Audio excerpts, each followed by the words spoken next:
Hi, this video is about Darcy and Heather. Darcy and Heather, they're a young couple, both age 31. Right now they're renting their home, but they've got good jobs. They're working for the government. So they'd like to purchase a new house. They'd also like to adopt children in 2 years. And at some point, they'd like to get a cottage and maybe retire to the cottage. So what we're going to do is we're going to take a look at what they're doing now, and then I'm going to add in the home and show the implications of that. And they want to purchase the home using the first-time homebuyers program. So we're going to take a look and see what the impact that has on retirement savings. So first of all, I've put everything in. Let's look at their net cash flow. And what they're telling me is that at the end of the year, after their salaries, they have about $27,000 left in the bank. And we can see this increasing here over time. Now, I don't really believe them, so we're going to make a little change here. We're just going to go in and look at their lifestyle expenses. And I'm going to suggest that really they're spending everything. If they're not saving it or putting it somewhere, it's being spent.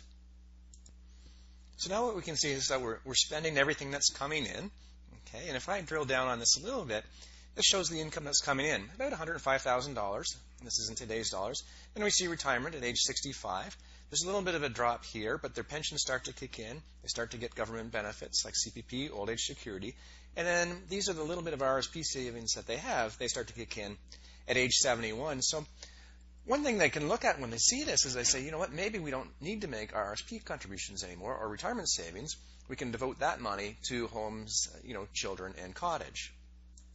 But let's go ahead now and let's add in the home. So here I've added the new home, and let's just look at this.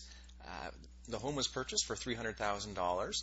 There is a mortgage on the property, and if we open that up, we can see we've set it up. They've put $60,000 down, so that's the mortgage. Over 25 years, that's the interest rate. And one thing to note, this is the amount, total payment paid for the house, but this is how much has gone towards interest payments. Now we're using the homebuyers plan to get part of the down payment. So if I go into the homebuyers plan here, we've taken out $25,000 from the RRSPs. That's the amount borrowed, and it's not here until the second year that we have to start paying back. We can pay back over 15 years, and this is the amount of payment. And if that payment's not made, then that's the amount that's taxable. So one thing we should take a look at is what's the long-term impact of withdrawing this money from the RRSP now versus just leaving it in.